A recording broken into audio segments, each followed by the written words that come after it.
O que a Bíblia fala sobre sexo? Sexo é bênção ou é pecado? Em que momento e circunstância ele pode ser feito? Entre quatro paredes, o que a Bíblia permite que o casal faça numa relação sexual? É o que vamos ver hoje no canal Cristão na Prática. Então solta a vinheta e bora pro vídeo.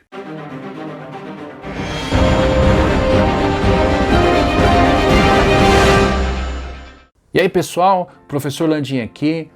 O assunto sexualidade ainda é tabu nas igrejas. E muitas vezes os líderes das igrejas evitam tratar do assunto porque não sabem realmente como abordá-lo.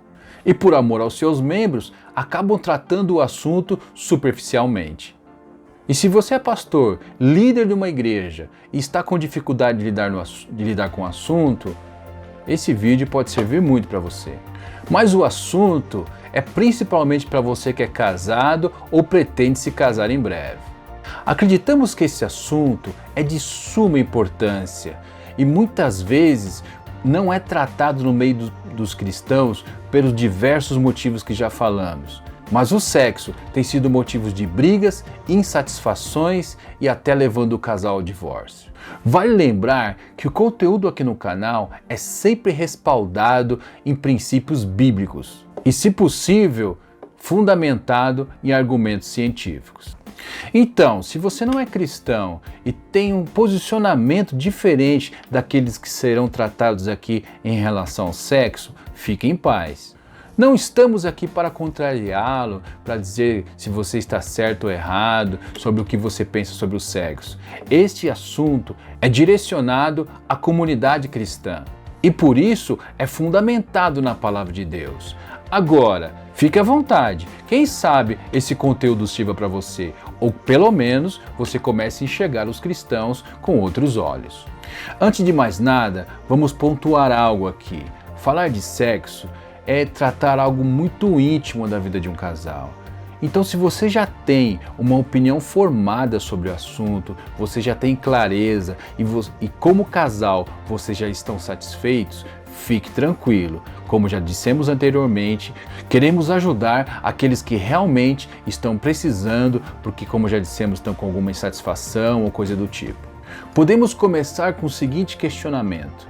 Você está satisfeito com a sua vida sexual? O seu cônjuge está satisfeito com a vida sexual? O fato é que existem muitas pessoas insatisfeitas em relação à vida sexual. E isso tem trazido um afastamento entre os casais. Muitos vivendo uma vida de aparência, não tendo vida íntima, e isso certamente desagrada a Deus. Pesquisas apontam que mais da metade dos casais brasileiros estão insatisfeitos com a vida sexual. São casais de 31 a 50 anos que estão insatisfeitos e argumentam que a sua insatisfação vem por conta da rotina da casa, da criação dos filhos e até pelo excesso de trabalho. A psicóloga e terapeuta sexual Mônica Lima Souza afirma que 62% dos homens no Brasil têm dificuldade com a vida sexual e que apenas 22% das mulheres chegam no orgasmo numa relação sexual. Uma coisa que não podemos deixar de falar aqui, que é unânime entre cristãos de todo o mundo, que o sexo é reservado apenas para o casamento, que esse casamento deve ser monogâmico e heterossexual. Voltando à fala da pesquisa agora, essa psicóloga que nós mencionamos anteriormente, ela aponta que falta diálogo entre os casais. Existe sim diálogo, mas o sexo raramente está nesta pauta. E esse diálogo se torna mais difícil ainda entre os cristãos, porque muitos ainda enxergam o sexo como algo impuro e pecaminoso. E da onde surge essa ideia? Por mais de 1000 anos, essa ideia foi defendida pela igreja, que associava o sexo do casamento à luxúria. Ideia defendida por Santo Agostinho, que foi um dos principais teólogos da igreja no século IV. Agostinho afirmava que o sexo é a perpetuação do pecado original para as futuras gerações. Então, para ele, o sexo gerava sentimento de culpa e proibição. Não é à toa que quando Agostinho se converteu aos 33 anos, uma das suas primeiras atitudes foi ter mandado embora a sua concubina. Fala, não me diga! Essas ideias de Agostinho perpetuou por séculos e até hoje, mesmo dentro do casamento, muitos cristãos ainda enxergam o sexo como algo impuro. Infelizmente, muitos cristãos ainda veem o sexo no casamento como algo aceitável, apenas para fins de procriação. Essas ideias de Agostinho permaneceu até o século XVI, quando veio Martinho Lutero com a Reforma Protestante e trouxe uma outra visão sobre o sexo dentro do casamento. Para Lutero, o sexo é uma bênção que Deus preparou para o matrimônio. Veja o que ele disse: a mais amorosa, fraterna e encantadora relação, comunhão ou companhia é a do bom casamento. Mesmo assim, ainda existem cristãos que veem o sexo como algo vergonhoso. Vamos ver o que a Bíblia diz no livro de Efésios, capítulo 5, verso 21. Sujeitem-se uns aos outros por temor a Cristo. Mulheres, sujeitem-se a seus maridos como ao Senhor, pois o marido é o cabeça da mulher, como também Cristo é o cabeça da igreja, que é o seu corpo, do qual ele é o Salvador. Assim como a igreja está sujeita a Cristo, também as mulheres estejam em tudo sujeitas aos seus maridos. Maridos, amem suas mulheres, assim como Cristo amou a igreja e entregou-se a si por ela, para santificá-la, tendo-a purificado pelo lavar da água mediante a palavra.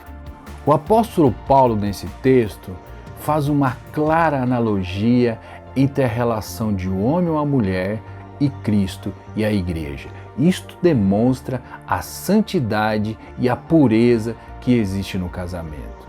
E por isso, o relacionamento entre um homem e uma mulher deve ser de zelo e de amor. Outro texto clássico que fala sobre a sexualidade está em Gênesis 2:24. O texto menciona que a união entre o homem e uma mulher forma assim um só corpo.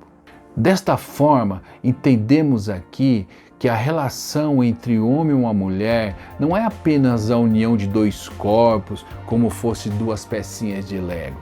A união entre o homem e uma mulher no ato sexual envolve muita coisa, emoção, sentimento e não só o contato físico. Para que isso fique mais claro, vamos fazer uma ilustração aqui. Um dia, um homem encontra uma mulher, se apaixonam, se casam e começam a viver juntos. E esse casal, na sua relação sexual, se tornaram um só corpo. O que acontece quando esse casal um dia decide se separar, por qualquer motivo que seja, por uma insatisfação na vida sexual, por um problema de compatibilidade de gênero, seja qual motivo for, veja só o que acontece quando esse casal se separa. Eles eram uma só carne e eles decidem um dia se separar. E como é doloroso uma separação. Como é triste quando um casamento não dá certo, quando essa relação ela é rompida, seja por qual motivo for. Cada um foi para o seu lado, viver a sua vida, mas pedaços de um ficou no outro. Sentimentos, emoções, desejos, projetos, e isso gerou feridas. Por isso Deus diz: o que Deus uniu, o homem não separe, porque ele sabia a tragédia que seria esse rompimento. As feridas na alma, as cicatrizes que iriam ficar, após um casamento desfeito.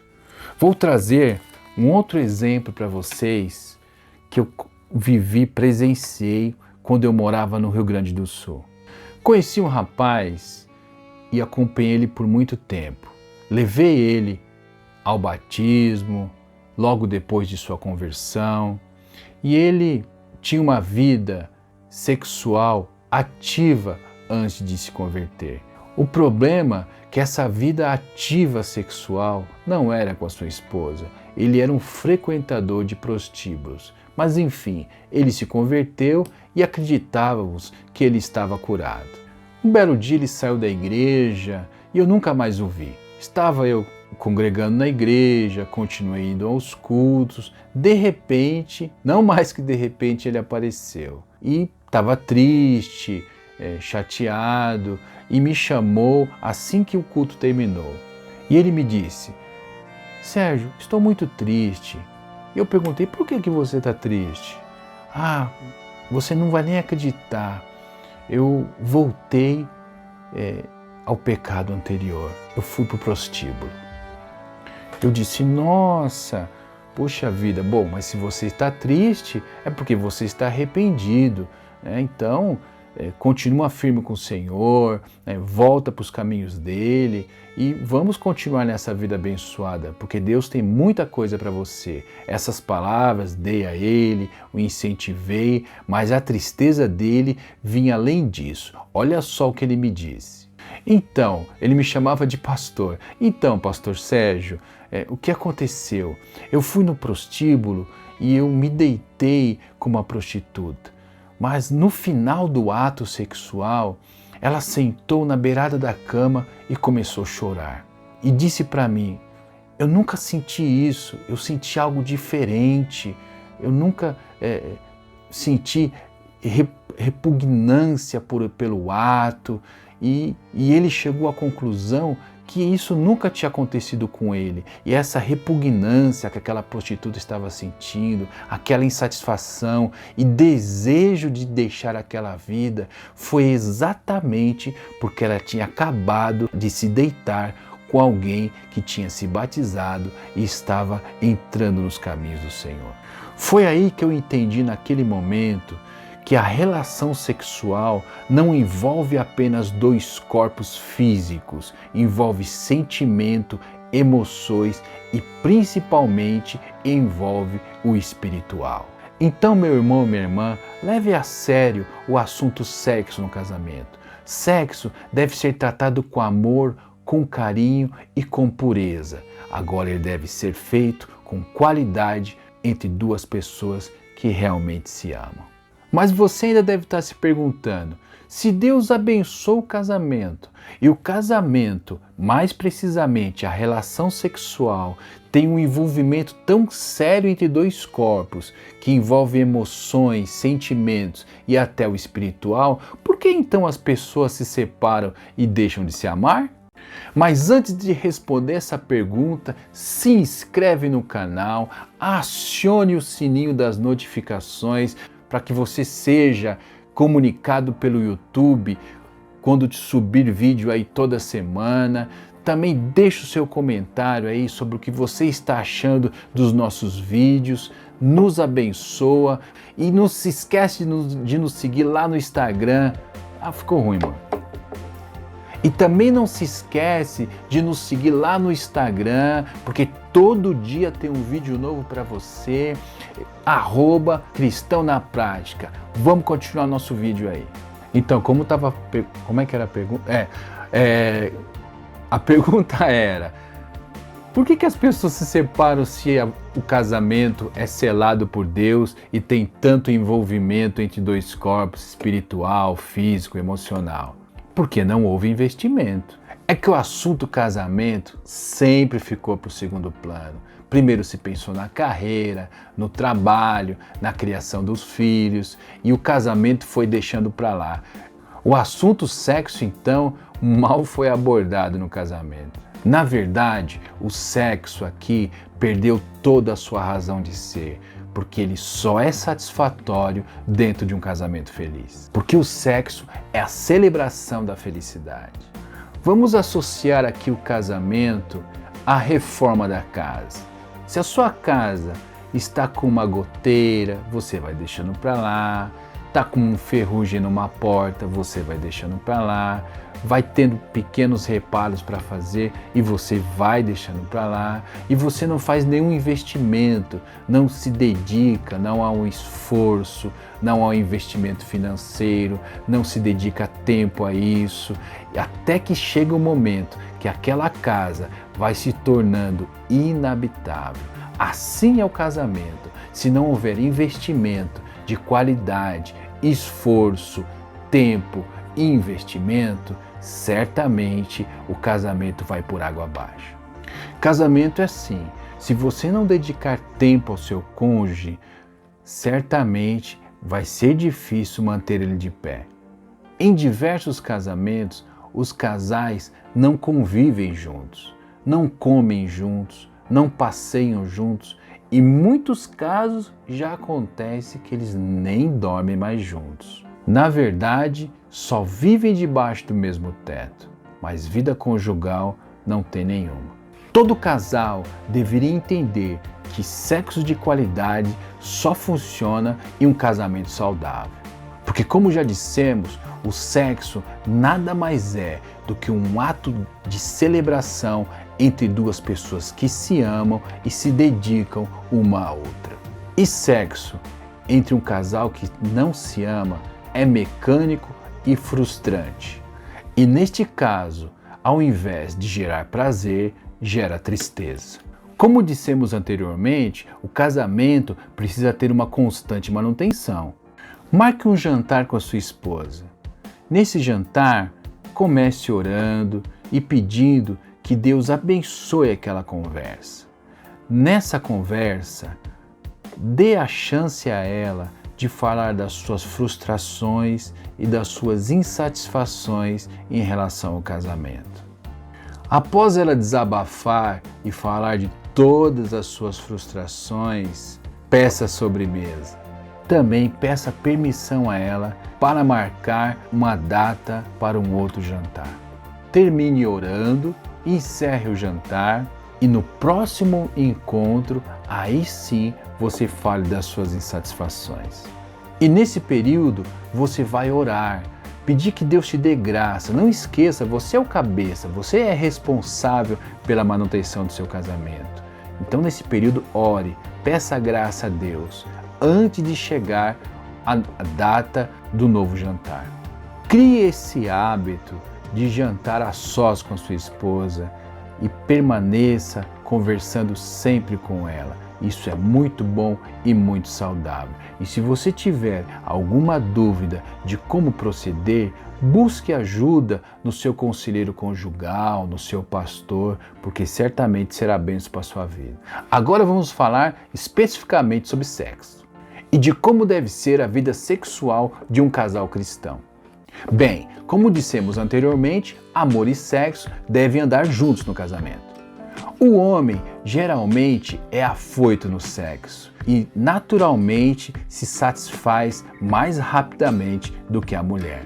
E não fique preocupado com isso, isso é biológico, as mulheres em geral demoram mais para se excitar. Então seja sábio, o amor deve estar presente todo o tempo no casamento. E no sexo não é diferente. Se você viver uma vida de amor e de carinho constantemente, logo pela manhã, por exemplo, você der um beijo na sua esposa, uma palavra de carinho, uma mensagem carinhosa no WhatsApp no decorrer do dia, certamente a celebração virá à noite. E se recentemente você pisou na bola, não deixe para pedir perdão na cama, porque isso é muito desagradável. Perdão deve ser uma atitude constante. Dê presentes, isso abre portas. E para que fique bem claro aqui, sexo termina na cama, mas não começa na cama. Como dissemos anteriormente, tem um relacionamento de carinho constante. Porque aí sim a vida sexual vai fluir, que é uma beleza. Entenda uma coisa, o sexo deve ser lento e progressivo. E quando chegar a hora H, dê o direito à sua esposa em sentir prazer, porque isso vai tornar o ato sexual maravilhoso para ambos. Sussurre em seus ouvidos palavras de amor e admiração. Beije-a bastante. Faça massagens em seus pés, em suas costas, fazendo com que ela se sinta bem à vontade. E trate o sexo como um presente de Deus e não tenha vergonha da sua onipresença. Só não pode sexo anal. Para concluir, faça isso com regularidade, porque a Bíblia recomenda desta forma. Já que muitos casais, pela falta da regularidade no ato sexual, deram brecha a Satanás e ele traz tristeza, mágoa e até separação. E se você tem alguma dúvida ainda, deixe o seu comentário aqui embaixo, porque tiraremos todas as suas dúvidas com maior alegria, porque estamos aqui para te servir. Lembramos aqui que todo o referencial teórico deste vídeo está aqui na descrição, ok? Deus abençoe e tamo junto!